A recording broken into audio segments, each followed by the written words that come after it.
La estrategia del día es traída para ti por bloomberglinea.com.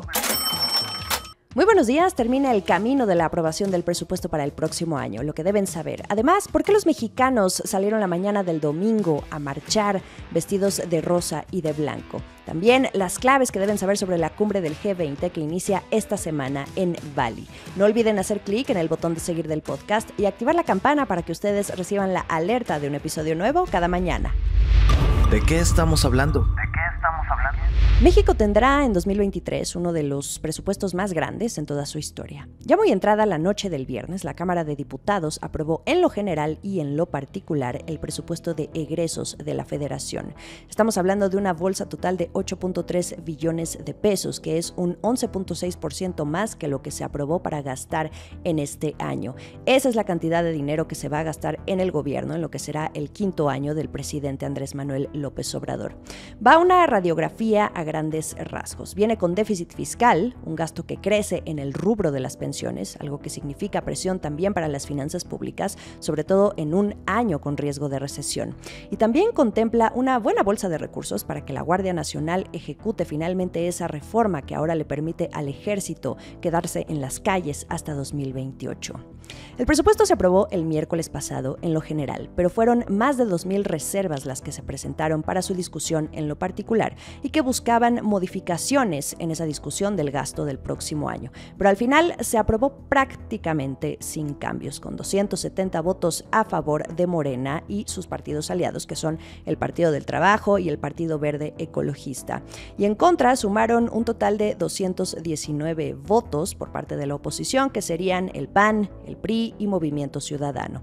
Lo que deben saber, gracias a Senyacen Flores, quien estuvo siguiendo la discusión en el Congreso para Bloomberg Línea, es que hubo ampliaciones y reducciones, y los recortes sobre todo a los organismos autónomos, todo esto para reasignar el dinero a los programas sociales del presidente, una de sus armas para ir posicionando a su base electoral rumbo a 2024. A los organismos autónomos se les recortó un total de 7,437 millones de pesos, y de este monto, el mayor tijeretazo lo vio el Instituto Nacional Electoral, el INE, el vigilante de la democracia en el país. Se le quitaron 4,475 millones de pesos, que le va a implicar a un año de la elección presidencial 24% menos recursos para su gasto operativo. Por cierto, el recorte al presupuesto no es lo único que preocupó al INE en estos últimos días. Este fin de semana el INE también fue protagonista, pero en las calles. El domingo, en punto de las 10 de la mañana, miles de ciudadanos y representantes de diferentes partidos políticos salieron a las calles a marchar en más de 50 ciudades de la República, vestidos de rosa y blanco, los colores del logo del INE, para protestar en contra de la reforma electoral constitucional que propuso el presidente López Obrador. Uno de los planteamientos que se consideran más graves y que marcarían un retroceso en la historia democrática mexicana y del mismo INE es que se reduzca el número de consejeros electorales, que son quienes se encargan de vigilar el cumplimiento de todo lo que tiene que ver con materia electoral, que haya imparcialidad, legalidad y sobre todo objetividad. El presidente propone además, en torno a estos consejeros electorales, que sean los diputados, senadores, la Suprema Corte de Justicia de la Nación y el propio presidente los que propongan una lista de perfiles de la que se van a elegir a los consejeros, pero a través del voto popular.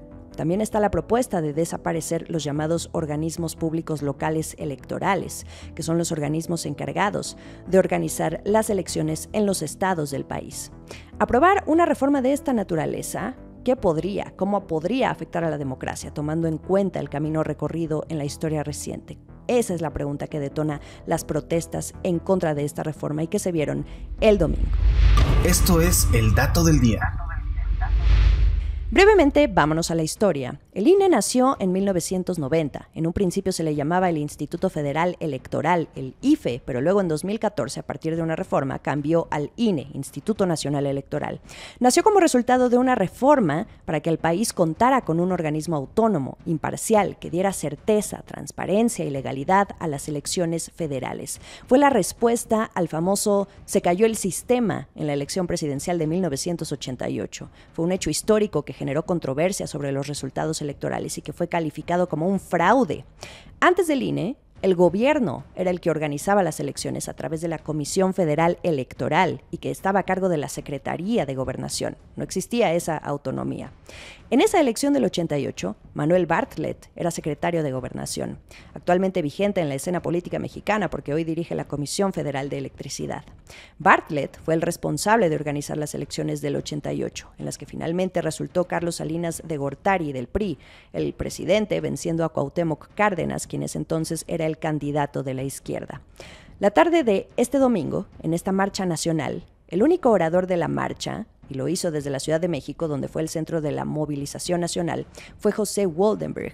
Su opinión importa porque fue el primer consejero presidente del entonces IFE, lo fue de 1996 hasta 2003.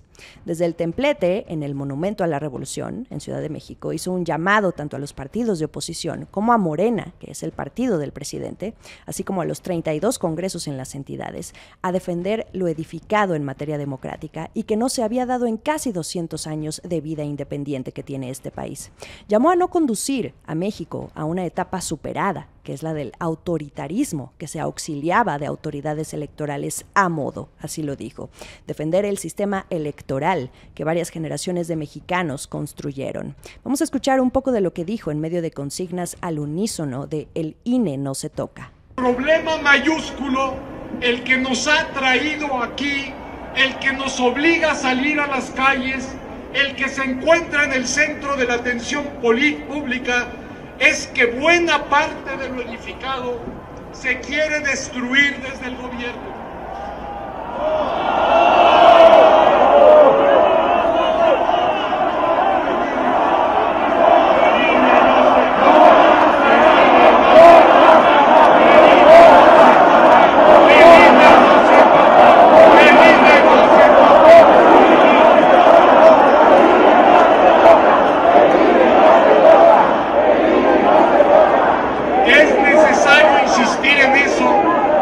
Significa no solo una agresión a las instituciones existentes, sino a la posibilidad de procesar nuestra vida política en un formato democrático.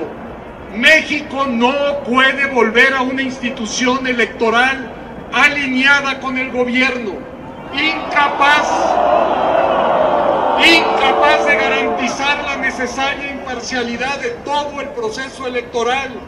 Nuestro país no merece regresar al pasado, porque lo construido permite elecciones auténticas, piedra angular de todo sistema democrático. La atención en la escena nacional estos días en lo que sucede en torno a esta reforma que busca llevar a cabo el presidente López Obrador en materia electoral, en la antesala de las próximas elecciones federales, va a ser crucial. En una parte de su discurso, José Woldenberg también mencionó que a lo largo de su historia, el INE ha tenido 8 reformas. Esta, sin embargo, y a consigna de los asistentes, ciudadanos y otras figuras políticas, no sería para bien. El último sorbo. En el mundo, los ojos están puestos esta semana en la cumbre de los líderes del G20, que será martes y miércoles en Bali, en Indonesia. Usualmente ocurre en medio de algún evento relevante a nivel internacional, pero la de este año se perfila para ser la reunión más complicada a la fecha. Se produce en el contexto de los 9 meses de guerra que llevan Rusia y Ucrania, la creciente confrontación entre Estados Unidos y China y también las tensiones sobre el suministro de petróleo entre Estados Unidos y Arabia Saudí. El presidente de Rusia, Vladimir Putin, no va a asistir a la cumbre. Hoy este país está sometido a fuertes sanciones y el presidente de Estados Unidos, Joe Biden, se encuentra entre los líderes que han dicho que les costaría estar en el mismo lugar que él. Sin embargo, asiste el ministro de Asuntos Exteriores de Rusia, Sergei Lavrov. Otra clave de esta cumbre, el presidente Biden se va a reunir por primera vez con Xi Jinping, el mandatario de China. Bueno, será un encuentro el primero, cara a cara, desde que Biden llegó a la Casa Blanca. Y además, esta reunión se da después de que el presidente de China se asegurara un tercer mandato de 5 años que le ha permitido consolidar el poder dentro del Partido Comunista. Hay tensiones entre las dos economías más poderosas del mundo, por las políticas comerciales, la tecnología, el acceso al mercado, las acciones de China en Taiwán y Hong Kong, y el hecho de que Xi Jinping haya evitado condenar directamente a Vladimir Putin por su invasión a Ucrania en febrero. También hay tensiones entre el grupo del G20 en general, sobre todo a partir de la guerra, porque esto exacerbó las divisiones entre Estados Unidos, Reino Unido, Alemania y Francia, y lo que suele llamarse el sur global, es decir, las naciones menos desarrolladas con menos herramientas a mano para contrarrestar la escasez de alimentos y energía que provocó la guerra, los estragos también del cambio climático y la pobreza. Hay una sensación de resentimiento en algunos sectores por lo que consideran una falta de apoyo de los estados más grandes para contrarrestarlos, y porque se les empuja a alinearse también con las sanciones contra Rusia o a limitar las compras de su energía. También no perdamos de vista a cualquier noticia sobre Estados Unidos y Arabia Saudí. Los países llevan semanas discrepando sobre los recortes a la producción y la moderación de los precios del petróleo, en un momento en que los precios de la gasolina en Estados Unidos estaban al alza, pendientes a cómo se desenvuelvan estos días de reuniones en torno a estos temas. Por allá también va a andar el canciller Marcelo Ebrard, en representación del presidente López Obrador. Y además, en un evento paralelo, el domingo, el G20 anunció que recaudó $1.400 millones para un fondo global pandémico, esto con el objetivo de contribuir a evitar la historia de cómo impactó el COVID-19 y que causó la muerte de más de 6,6 millones de personas y un severo daño a la economía global.